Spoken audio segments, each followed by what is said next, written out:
Cockroach party जिंदाबाद है। वो जो लड़का था वो आम आदमी पार्टी के साथ काम किया है सोशल मीडिया में।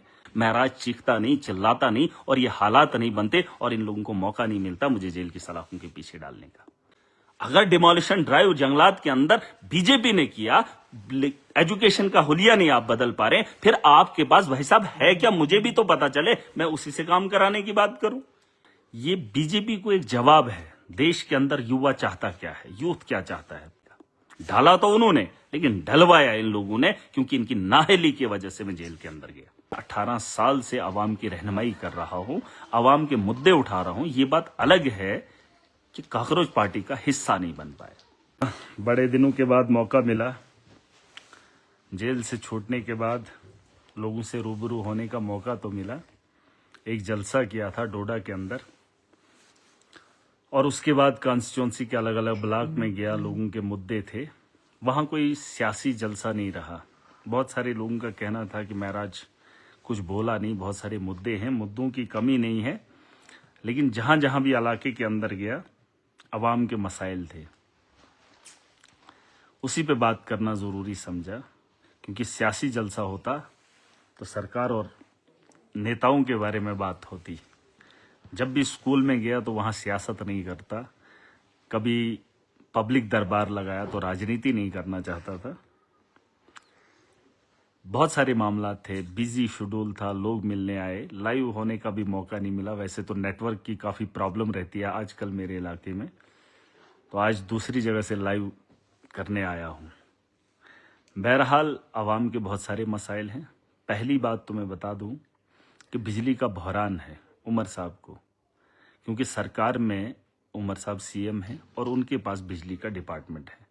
बिजली नहीं है, लेकिन बिजली के बिलों में बहुत बढ़ोतरी कर दी है। जिसका 500 था उसका 1500 कर दिया, जिसका 1000 था उसके 2-2, 3-3 हजार कर दिए। लेकिन पूछने वाला कोई नहीं है। बिल किसी को अगर 500 रुपया था पिछले महीने, इस बार 10,000 तक आ गया।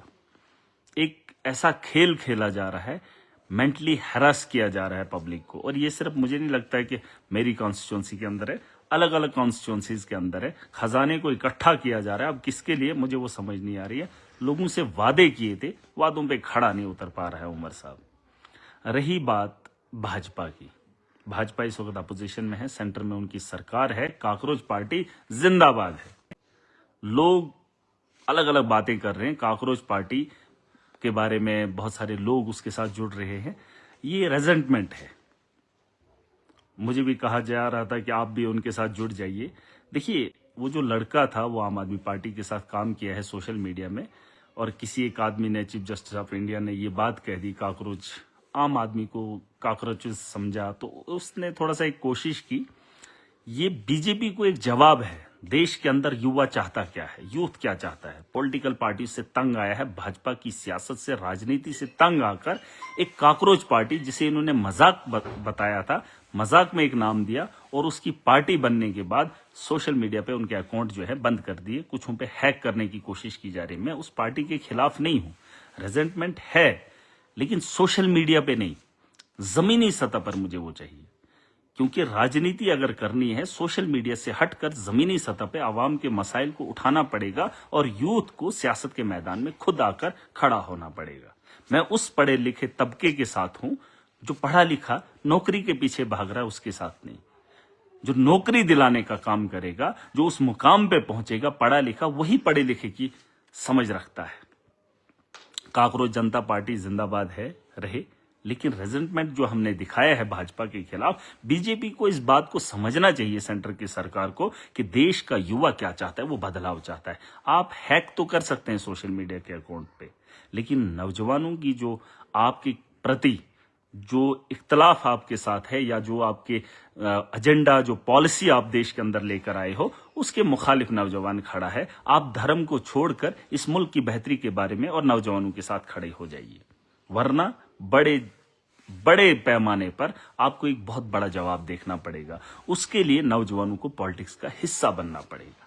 जिस तरीके से मैं 18 साल से आवाम की रहनुमाई कर रहा हूं, आवाम के मुद्दे उठा रहा हूं, ये बात अलग है कि काकरोच पार्टी का हिस्सा नहीं बन पाया।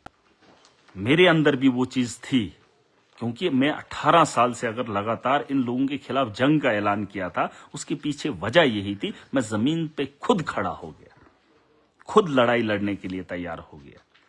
मैं ये नहीं कह रहा हूं कि नौजवान अगर इसका हिस्सा नहीं बनेगा तो सोशल मीडिया पे ट्रेंड करने से बात नहीं बनेगी, ट्रेंड जमीन पे करना पड़ेगा।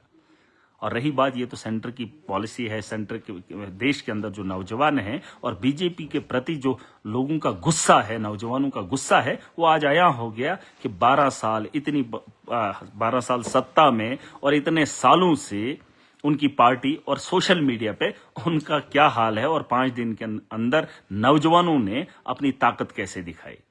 तो इसके बारे में सरकार को, देश की सरकार को सोचना पड़ेगा और देश के नौजवानों को बताना चाहता हूं कि आपको सियासत के मैदान में खड़ा होना पड़ेगा और वो ताकत अपने हाथ में लेकर इस देश का मुस्तकबिल तय करना पड़ेगा। जिस तरीके से मैं तो उसका मोहरा बन गया, PSA लगाया, मैं लड़ाई लड़ रहा हूं आवाम की, इस मुल्क की बेहतरी की, लेकिन छोटी छोटी बातों को काट कर कुछ लोग जो हैं वो अपनी तानाशाही कर रहे हैं। अंग्रेजों के तर्ज पे आज भी चलाया जा रहा है। इस देश के अंदर हालात वैसे हैं, लेकिन उसके लिए हमको खड़ा होना पड़ेगा। बहरहाल ये तो होगी कांग्रेस जनता पार्टी, ठीक है, एक मैसेज चला गया देश की पार्टी को, जो खुद को बड़ा, दुनिया की सबसे बड़ी पार्टी कहते हैं, कि उनके खिलाफ नौजवान कितना खड़ा, गुस्से में है, उसका जवाब मिल गया। आप उसे ब्लॉक कर दीजिए, बैन कर दीजिए, कोई फर्क नहीं पड़ता है। 29 का चुनाव, जो सपने आपने दिखाए हैं, अब इस तर्ज की राजनीति अब नहीं चलेगी, क्योंकि नौजवान पढ़ा लिखा है। बहरहाल अब जम्मू कश्मीर की बात है। आज मैं स्कूलों का दौरा कर रहा हूं, बहुत सारे अलग अलग जगहों से मुझे लोग देख रहे हैं। आज भी बच्चों को बिछौना नहीं है, बैठने के लिए जगह नहीं है और विकसित भारत बनाने की बात हो रही है। कहां से विकसित भारत बनेगा? न्यू एजुकेशन पॉलिसी लाई है, बच्चों को टाट नहीं है, डेस्क तो दूर की बात है, और डिजिटल AI का जमाना है, आज भी बच्चों को क्लास के अंदर बोर्ड नहीं है। अब मैं कोशिश कर रहा हूं, जम्मू कश्मीर की कॉन्स्टिट्यूंसी में एक महराज है, आप देख लेना, बहुत सारी अलग अलग जगहों से लोग मुझे देख रहे हैं। एजुकेशन के अंदर रेवोल्यूशन महराज एक MLA की हैसियत से लाने की कोशिश कर रहा है। मेरा ये सपना है कि हर स्कूल के अंदर स्मार्ट बोर्ड, स्मार्ट क्लासरूम हो, और उसके लिए मैं पूरी कोशिश और ताकत लगा रहा हूं। पिछली बार मैंने कुछ थोड़ी सी कोशिश की और अगले 2-3 सालों में मैं उसे पाए तकमील तक पहुंचाने की कोशिश करूंगा। और तीसरी बात, पिछले दिनों जम्मू के अंदर डिमोलिशन ड्राइव हुआ।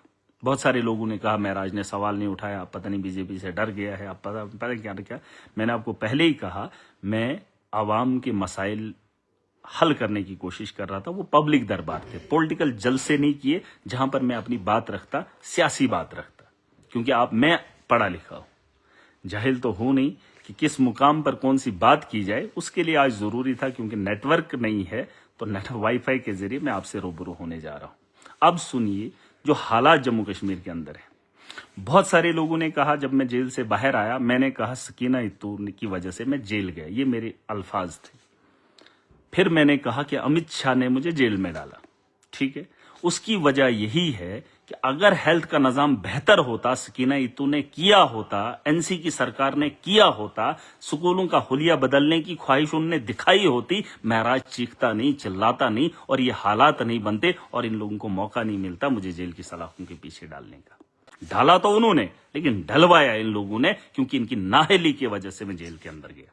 किसी को कुछ भी कहना हो, आप पता कर लीजिए, महराज ने हेल्थ के निजाम में बेहतरी की ख्वाहिश की थी। सकीना इत्तू को मैंने कई बार बोला, लेकिन उसके टस से मस नहीं हुई।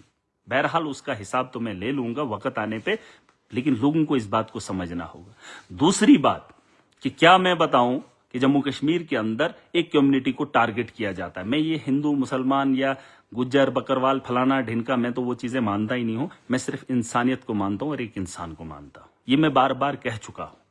किसी गरीब का आशियाना इन्होंने अगर तोड़ा है, आप उसको एक कम्युनिटी के साथ जोड़ रहे हैं, मैं नहीं मानता। क्योंकि एक इंसान का आशियाना उजाड़ा है, एक आशियाना बनाने में सालों साल एक इंसान की जिंदगी लग जाती है, और इन्होंने तोड़ने में उसे 10 मिनट भी नहीं लगाया। तोड़ा तो वो बीजेपी ने, ये तो सबको पता है, लेकिन तोड़ने की ताकत किसने उनको दी, ये सवाल है। अगर उमर सरकार चुनाव जीत कर आई है, जम्मू कश्मीर के लोगों के साथ वादे करके आई है, वोट की ताकत लेकर आई है, तो मैं पूछना चाहता हूं कि जम्मू कश्मीर के अंदर, सरकार के अंदर, ये जो फॉरेस्ट का डिपार्टमेंट है, ये किसके हाथ में है? अगर लॉ एंड ऑर्डर की बात होती तो मैं आज भाजपा से सवाल करता, लेकिन पूछूंगा इनसे कि अगर तुम्हारे पास ये डिपार्टमेंट है तो ताकत किसने और कैसे की तुम्हारे पूछे बिना वहां पे डिमोलिशन कर दिया। और अगर आप ये कहते हैं कि ये बीजेपी का काम है, तो अगर एनसी का काम नहीं है, अगर फॉरेस्ट के अंदर कोई मामला होता है वो बीजेपी करती है, हेल्थ के अंदर कोई मामला होता है वो अपोजिशन के लोग करते हैं, स्कूल का मामला होता है वो बीजेपी करती है, तो भाई साहब एनसी का और उमर अब्दुल्ला का काम क्या है? मुझे ये बात पूछने का हक है, पूछने का हक है कि उमर साहब को पूछो कि आपके और आपके मंत्रालय में बैठे लोगों का काम क्या है। अरे बिजली में तुमने बढ़ोतरी कर दी, ये भी बीजेपी ने किया। बिजली के बिलों में बढ़ोतरी हुई, 9-9 हजार आपने महीने का चढ़ा दिया गरीबों का। मैंने एक वीडियो भी शेयर किया। अगर वो भी आपके हाथ में नहीं है, बिजली का डिपार्टमेंट उमर अब्दुल्ला के पास है, अगर वो भी बीजेपी ने किया, मैं मान लेता हूं। अगर डिमोलिशन ड्राइव जंगलात के अंदर बीजेपी ने किया, एजुकेशन का हुलिया नहीं आप बदल पा रहे, फिर आपके पास भाई साहब है क्या? मुझे भी तो पता चले, मैं उसी से काम कराने की बात करूं, या लोगों को भी तो पता चले। देखिए, बात वो नहीं है कि मैं किसके मुखालिफ बात कर रहा हूं, मैं वो बात कर रहा हूं जिसके हाथ में आवाम ने ताकत दी। अगर वो खामोशी से तमाशा देख रही है तो लोग कहां जाएंगे?